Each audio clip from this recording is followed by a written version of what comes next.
Hello and welcome to my channel. July 18th, we celebrate National Ice Cream Day.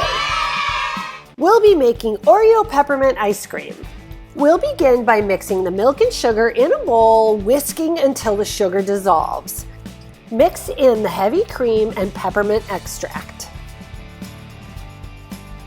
Add some green food coloring. Pour the mixture in your ice cream maker and let it churn. I am using my Cuisinart ice cream maker, which I've had for a very long time. After churning for about 10 minutes, I added my crushed Oreos, which was a huge mistake. I would not recommend putting the Oreos in at this point.